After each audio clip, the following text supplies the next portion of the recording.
al taller Instrucciones para volar, nuevas miradas a la enseñanza de las artes circenses. Yo soy Silvia Juárez, soy licenciada en Educación Secundaria y también soy artista circense. Este es un taller pensado para ti que das clases de danza aérea, contorsión, malabares, clown, equilibrio, en fin, algo de artes circenses. La idea es apoyarnos para conocer mejores herramientas didácticas y facilitar la enseñanza. Recuerda que este es un video meramente demostrativo, por lo cual te invito a consultar otras fuentes de información. El día de hoy, que es la primera sesión, vamos a abordar el tema de la evaluación.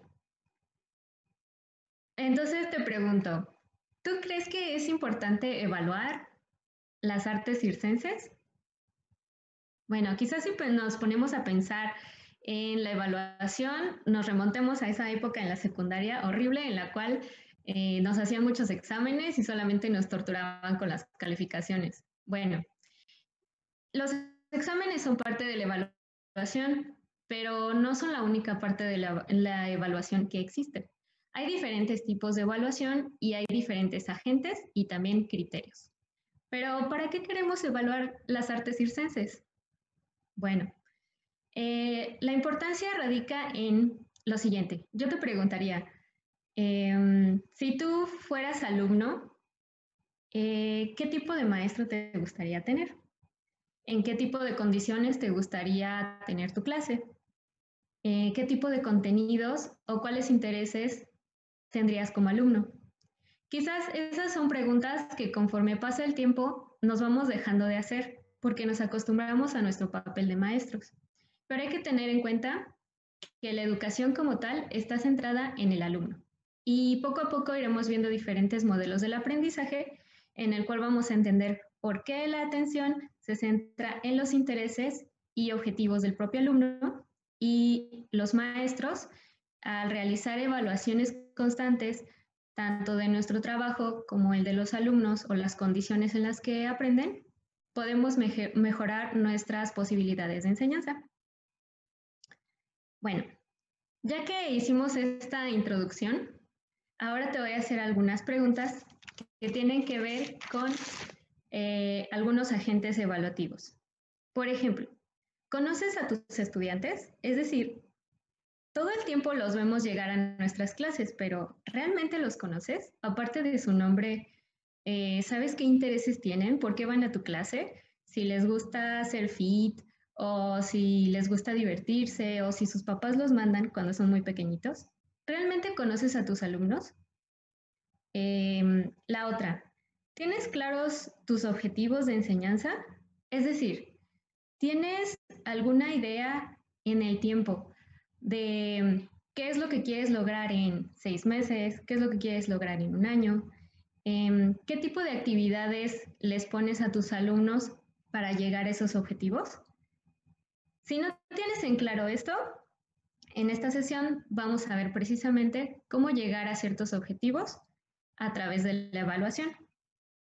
Otra de las preguntas que nos hacemos constantemente para darle importancia a este mecanismo que es la evaluación es, ¿has pensado cómo mejorar tus condiciones de trabajo en el área donde ejerces la docencia? Esta es una pregunta muy importante, ya que dentro de las artes circenses sabemos que la seguridad es algo que tenemos que cuidar constantemente. Es decir, dentro de las artes circenses normalmente estamos expuestos a cierto grado de peligro, porque esa es la naturaleza de nuestro trabajo.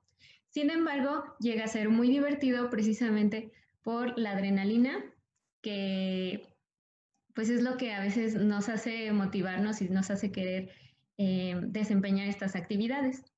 Sin embargo, hay ciertos riesgos que se pueden reducir a través de la evaluación, en este caso, de las condiciones de trabajo.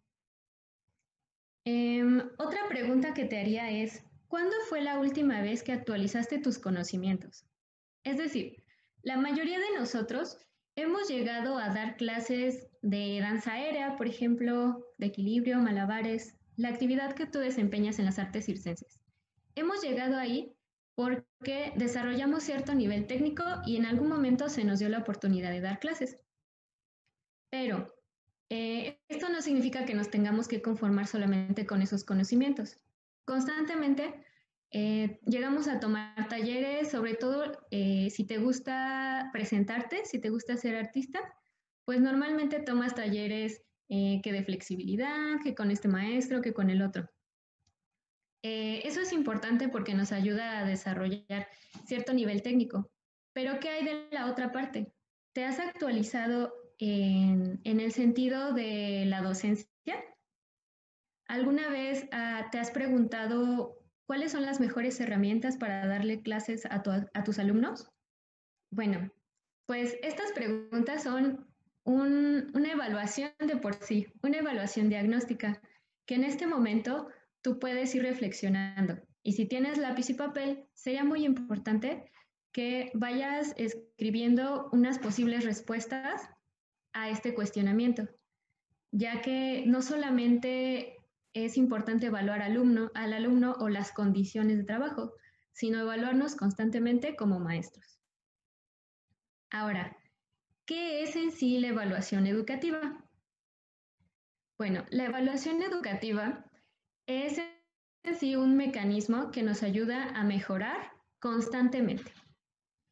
Hay diferentes tipos de evaluación y se clasifican según pues su finalidad o función, según los momentos, según la extensión, según quién evalúa, según cuál es el enfoque metodológico o el estándar de comparación. También hay diferentes técnicas e instrumentos. Cada técnica, cada instrumento y cada forma de evaluar, es decir, de analizar una situación y ver cuáles son los aciertos y los desaciertos, dependen mucho de la idea que tú tienes de cómo das clases o para qué das clases. Por lo que es muy importante que cuando llegues a estas reflexiones vayas escribiéndolas, tomando nota y vayas registrando estas primeras impresiones, si es que nunca las habías tenido o si ya las habías tenido, pues es importante que se vayan renovando, ya que la educación es un proceso que, digamos, es cíclico.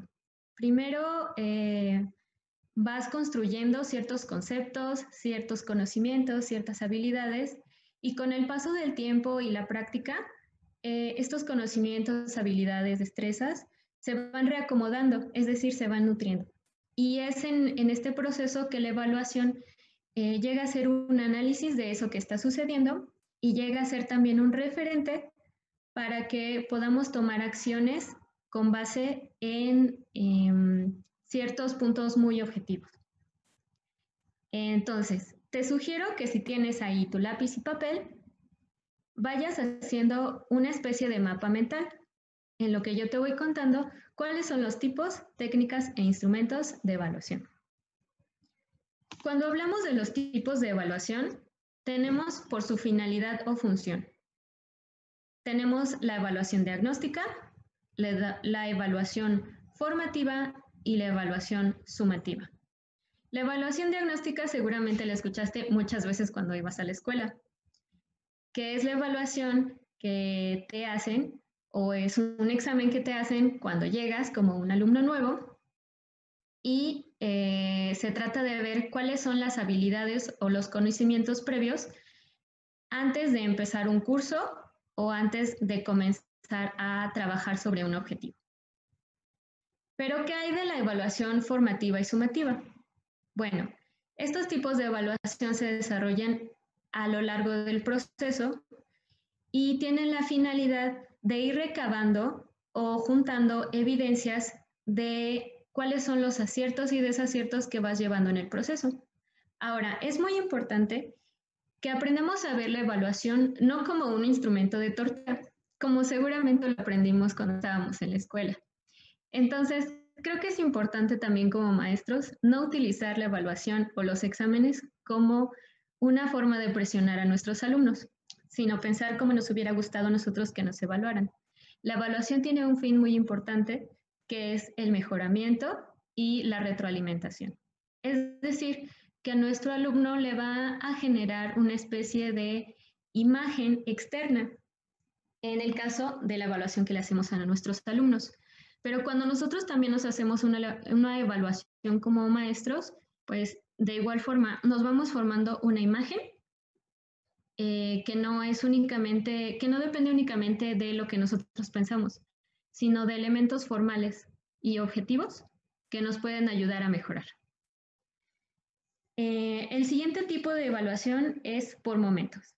Es decir, tenemos una evaluación inicial, una que es continua o procesual, como la formativa, y tenemos una evaluación final. Bueno, pues esto es muy sencillo, ¿no? Como cuando haces tu primer examen en el bimestre 1, luego vas haciendo conforme van pasando los bimestres. Si fuiste a una escuela aquí en México, pues todas las escuelas funcionan igual, tienen 5 bimestres y al final en algunas escuelas se hace un examen final. Entonces de eso se trata, van por momentos. Luego tenemos por el agente evaluador, es decir, hay diferentes personas que que en la evaluación van a dar su opinión o van a dar su veredicto, digamos. Una, pues somos nosotros mismos. Nosotros mismos nos podemos autoevaluar. La otra es la coevaluación, es decir, yo puedo tener algún instrumento o puedo tener alguna idea, algún criterio para definir cómo me fue en cierta situación. Es decir, yo me puedo hacer ese examen solito, pero a la vez le voy a permitir a uno de mis compañeros o a alguno de mis pares o a mis alumnos entre ellos mismos se van a evaluar entre ellos. Entonces, eso es la coevaluación. Y la heteroevaluación es cuando tenemos un agente externo. La siguiente sería por enfoque metodológico. Una es cualitativa y la otra es cuantitativa. ¿Esto en función de qué? De la forma en cómo nosotros estamos viendo la educación o estamos viendo la enseñanza. La cualitativa es con base en elementos que no podemos contar, no podemos decir, pues hizo tal elemento en la tela, entonces, bueno, ya dices, hizo un elemento, ¿no? Sí, pero ¿cómo lo hizo? Eso es a lo que nos referimos con cualitativa. ¿Cuál es la calidad del elemento que estamos evaluando? Y la cuantitativa sería eso, cuál es la cantidad de elementos o con base a qué nivel pudo haber llegado. Por ejemplo, si tú quisieras evaluar a un alumno en danza aérea, pues le pondrías cuántas dominadas puede hacer. No, pues puede hacer 20. Entonces, esa sería cuantitativa. Pero si quieres evaluar, por ejemplo, cómo hizo una caída, si la hizo bien o la hizo mal, no, obviamente que si la hizo bien, pues va a caer bien, y si la hizo mal, va a caer al colchón. Pero, ¿qué otros elementos podemos evaluar de una caída? Por ejemplo, bueno, pues que se apuntó, que se estiró la pierna, esos vienen siendo los criterios. Y en cuanto a los tipos de evaluación, también tendríamos los estándares de comparación. Puede ser que haya una normativa, por ejemplo, cuando hay una competencia, o puede que hayan diferentes criterios que tú como maestro, independientemente, pues le estés solicitando a tu alumno. O en el caso, por ejemplo, de estar evaluando un espacio, por ejemplo, para saber si es seguro o no es seguro, pues también habrá cierta normativa de acuerdo a la norma oficial mexicana, de acuerdo a OSHA, que también hay diferentes organismos internacionales que te pueden dar algunas pautas, pero también puede ser dentro de tus criterios. ¿Qué es lo que tú como maestro ya sabes que se necesita para evaluar que un entorno es seguro? Bueno, si trabajas con niños, pues muy probablemente la seguridad del entorno consista primero en que únicamente puedan entrar personas que son parte de la escuela, ¿no? Papás, maestros y alumnos, y que no entre nadie externo, por ejemplo. Otro de los criterios que puedes tener en cuanto a un entorno seguro, pues es cuántas colchonetas, por ejemplo, puede tener cada alumno. Esto depende, pues ahora sí que de las condiciones propias del espacio, pero también de tus objetivos. Si vas a subir a un alumno, no sé, a 10 metros, pues sabes que necesitas un colchón de caída, por lo menos de unos 30, 40 centímetros de espesor, un colchón especial de caídas y con ciertas medidas para que tu entorno sea seguro. Entonces ahí ya tienes ciertos criterios muy objetivos, muy específicos, sobre los cuales se puede evaluar si el entorno en el que estás trabajando es seguro o no. Y también cómo se puede mejorar. Bien, en cuanto a las técnicas de la evaluación, es básicamente respondernos a la pregunta ¿cómo se va a evaluar? Tenemos observación directa, rúbricas de evaluación, intercambios orales, ejercicios prácticos, pruebas escritas y autoevaluación. La autoevaluación por sí sola se denomina una técnica. Entonces, ¿cuál sería la observación directa? Como te comentaba antes, depende de cómo tú consideres la educación y depende de las técnicas que vayas a emplear, también vas a tener que emplear los instrumentos correspondientes a esas técnicas. En cuanto a la observación directa, por ejemplo, tenemos listas de cotejo, escalas de observación, registros anecdóticos, diarios de clase y videos. Esto está más centrado en la observación del proceso mismo. Si tú eres maestro desde hace mucho tiempo y has tenido la oportunidad de observar a otros maestros trabajando, pues eso ya sería un tipo de evaluación. Otra de las técnicas es una rúbrica de evaluación. Por ejemplo, lo que te comentaba, si tú ya has tenido la posibilidad de observar a otros compañeros dando sus clases, bueno, quizás todo te parezca como de, ah, no, pues sí lo hace muy bien, o le faltó esto, o su alumno está distraído. Pero esas serían más bien algunas cuestiones subjetivas, porque no estaríamos basándolas en algo, es decir, estas percepciones pueden ir cambiando. Entonces, con los materiales como por ejemplo la rúbrica de evaluación y la lista de cotejo, hacemos una serie de enunciados en los cuales nosotros vamos poniendo palomita, por ejemplo, si existen o no existen, o podemos ir desarrollando ciertos niveles a los cuales se puede llegar.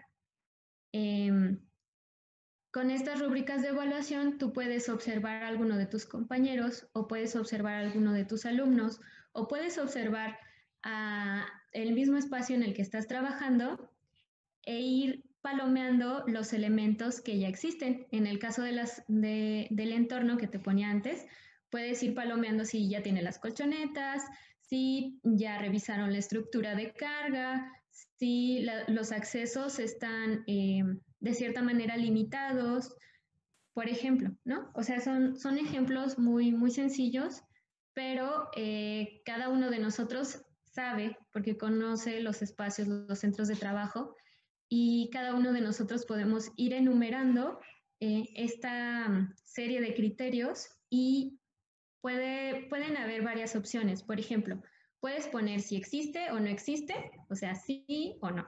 Por ejemplo, como una lista de asistencia, asistencia o falta, ¿no?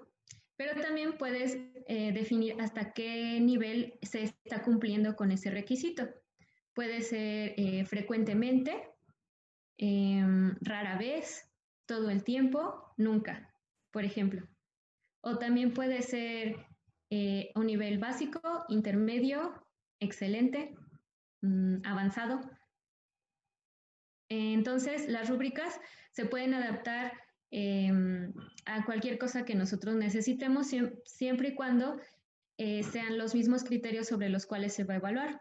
A mí me encantan las rúbricas de evaluación porque realmente creo que es un instrumento muy noble y que se pueda eso, adaptar como a todas las circunstancias y es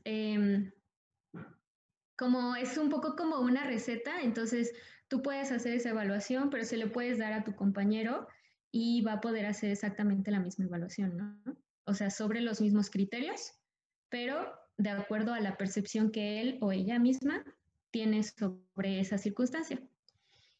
Los intercambios orales pues serían también exposición, diálogo, debate, cuestionario. Los ejercicios prácticos pues sería, por ejemplo, el trabajo por proyectos o el trabajo por tareas. Por ejemplo, cuando nos estamos preparando para hacer una función con nuestros alumnos, ese podría ser un trabajo por proyectos y lo puedes hacer tan enriquecedor como tú quieras. Es decir, tú les puedes ir dando todos los elementos y ellos nada más ir ejecutando lo que tú quieres. Pero, ¿qué pasa cuando tú, por ejemplo, les dices, no, pues vamos a hacer una función en homenaje a Queen, pero quiero que cada uno de ustedes elija su propio vestuario? Es decir, yo no les voy a decir qué vestuario usar. O quiero que, por ejemplo, me traigan una imagen de Queen y ustedes imiten ese maquillaje, por ejemplo. ¿No? O sea, podemos ir jugando con diferentes elementos y haciéndolo tan complejo como no sea posible y también como la creatividad nos dé. Otra de las técnicas son las pruebas escritas, que pues estas todos los conocemos en un examen tal cual, pero pueden ser pruebas de desarrollo o también pruebas objetivas, donde hayan respuestas alternativas o de selección múltiple o de correspondencia o de ordenamiento. Por ejemplo, en cuestiones de historia es donde vamos, o en cuestiones procesuales es donde se hace más evidente las respuestas por ordenamiento. Por ejemplo, en una clase de telas podrías preguntarle a tu alumno, ¿en qué orden preparas una caída tal? ¿No? Y entonces tu alumno tiene que decir, no, pues primero subo a la tela hasta cierta altura, ¿no? Luego me amarro un zapato, no sé. Luego me paso la tela por adelante, por atrás, ta, ta, ta. Luego me cercioro de que esté ya preparada la caída y al último me aviento, ¿no? Este sería un conocimiento procesual, por ejemplo. Y por último, la evaluación también puede contener instrumentos que sean como el portafolio, el contrato de aprendizaje o la rúbrica gamificada. En este sentido, por ejemplo, un portafolio sería interesante de trabajar con nuestros alumnos eh, para llevar una actividad que es física, pero también llevarla hacia otro tipo de desarrollo educativo. Por ejemplo, si le pides a un alumno o a una alumna que haga una bitácora o un portafolio de evidencias donde se saque fotos y te vaya contando cómo logró llegar a hacer una secuencia en el aro o la tela.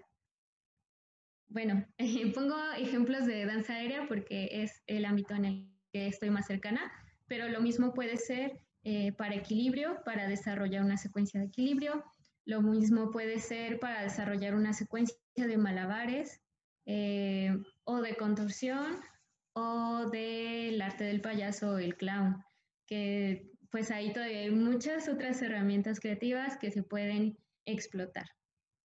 Entonces, bueno, hasta aquí tenemos una explicación a grandes rasgos de estos instrumentos que son para la evaluación. Y bueno, espero que hayas podido ir haciendo tus anotaciones, ir haciendo tu mapa mental. Si tienes alguna pregunta, puedes escribirme a mi correo, que es silviajuarezh@gmail.com, y con gusto te puedo contestar o puedes retroalimentarme en esta sesión. Bueno, pues por ahora hasta aquí hemos llegado en esta primera sesión. Te invito a que veas los siguientes capítulos. Va a ser una serie de 8 sesiones y te invito también a que sigas a CircoClick a través de sus redes sociales, que es Facebook, YouTube e Instagram. Y pues hasta aquí queda la evaluación. Solo te dejo una pregunta como dato final para tu propia reflexión. ¿Cómo aprovecharías estas herramientas, esta herramienta de la evaluación, para mejorar tu práctica docente y cómo la aplicarías dentro de tu propia disciplina de las artes circenses. Gracias, hasta la próxima.